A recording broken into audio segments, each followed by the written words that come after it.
اور آپ صلی اللہ علیہ وسلم تو رسول ہیں، نبی ہیں، یہ بتائیے کہ وہ جو کافر بادشاہ تھا وہ تو حضرت یوسف کو نہ نبی مانتا ہے نہ رسول مانتا ہے، اس نے حضرت یوسف علیہ السلام کی اس تعبیر کو کیسے تسلیم کر لیا؟ اب جو سب سے اہم ترین نقطہ ہے کہ یہ پتلی گائے موٹی گائے کو کیوں کھا رہی ہے، لیکن جو اہم ترین چیز جو میں نے آپ کے ساتھ شیئر کرنی ہے نا، وہ یہ ہے کہ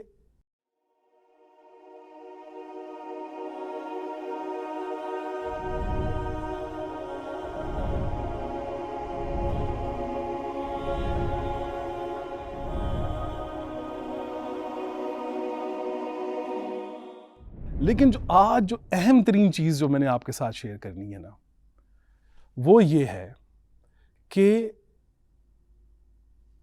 بادشاہ نے خواب دیکھا ہے اور وہ بادشاہ جو ہے وہ غیر مسلم ہے، بادشاہ غیر مسلم ہے۔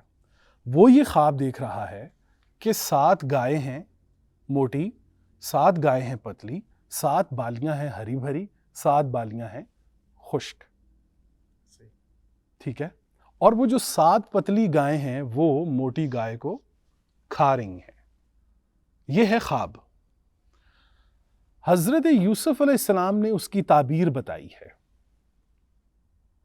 حضرت یوسف علیہ السلام نے اس کی تعبیر بتائی ہے، اور تعبیر میں یہ بتایا ہے کہ قحط آنے والا ہے۔ سوال یہ ہے کہ حضرت یوسف علیہ السلام کو اس کا علم کیسے ہوا کہ قحط آنے والا ہے؟ سوال یہ ہے، یہ سوال کیوں ہے؟ جواب تو اس کا آسان سے ہے کہ اللہ تعالیٰ نے ان کو بتایا ہوگا، اللہ کے نبی ہیں، اللہ کے رسول ہیں، اللہ نے بتا دیا ہوگا۔ لیکن چونکہ وہ ڈسکس ہو رہا ہے سورہ یوسف کے اندر، اور سورہ یوسف کی آیت نمبر 2 کے اندر یہ کہا جا رہا ہے کہ لعلکم تعقلون، تاکہ تم عقل حاصل کرو، تو یہ سورہ یوسف آپ سے یہ چاہ رہی ہے کہ آپ اس کو پڑھتے ہی، بلکہ پورے قرآن کو پڑھتے ہی اپنی عقل پر ضرور دستک دیں۔ قرآن اپنے وہ خزانے آپ کی جھولی میں ڈال دے گا جو اس سے پہلے کسی کی جھولی میں نہیں آئے۔ جب آپ عقل پر دستک دیں گے تو آپ کو قرآن کریم میں تو یہ نظر آیا کہ حضرت یوسف کو اللہ تعالیٰ نے تعبیر بتا دی ہے، لیکن جو آپ صلی اللہ علیہ وسلم کے قلب مبارک پر یہ قرآن نازل ہو رہا ہے تو یہ تعویل تو پھر آپ صلی اللہ علیہ وسلم کو بھی سمجھ آ گئی ہے۔ آپ جانتے ہیں یہ تعویل کیا ہے، اور آپ صلی اللہ علیہ وسلم تو رسول ہیں، نبی ہیں، یہ بتائیے کہ وہ جو کافر بادشاہ تھا وہ تو حضرت یوسف کو نہ نبی مانتا ہے نہ رسول مانتا ہے، اس نے حضرت یوسف علیہ السلام کی اس تعبیر کو کیسے تسلیم کر لیا؟ وہ کون سے لاجکس ہیں، وہ کون سے دلائل ہیں جس پر وہ غیر مسلم بادشاہ جو تھا وہ کنونس ہو گیا؟ اس نے کہا ہاں جی ٹھیک ہے، بالکل یہ بات ایسی، میں اس کو تسلیم کرتا ہوں۔ تو یہ عظمت ہے قرآن کریم کی کہ قرآن کریم نے اپنی آیات کے اندر ان دلائل کو ڈسکس کیا ہے جن کی بنا پر حضرت یوسف علیہ السلام نے وہ تعبیر پیش کی ہے۔ 3 بڑے نقاط ہیں، 3 بڑے نقاط، اور اس قرآن کی عظمت آپ دیکھیں کہ کتنی کمال ہے۔ پہلا نقطہ، پتلی گائے جو ہے وہ موٹی کو کھا رہی ہے، پتلی گائے موٹی کو کھا رہی ہے۔ ذرا سی آپ اپنی عقل پر دستک دیں تو آپ کو پتہ چلے گا کہ گائے جو ہے وہ چارہ کھاتی ہے، وہ سبزہ کھاتی ہے، وہ گوشت نہیں کھاتی، پہلی بات۔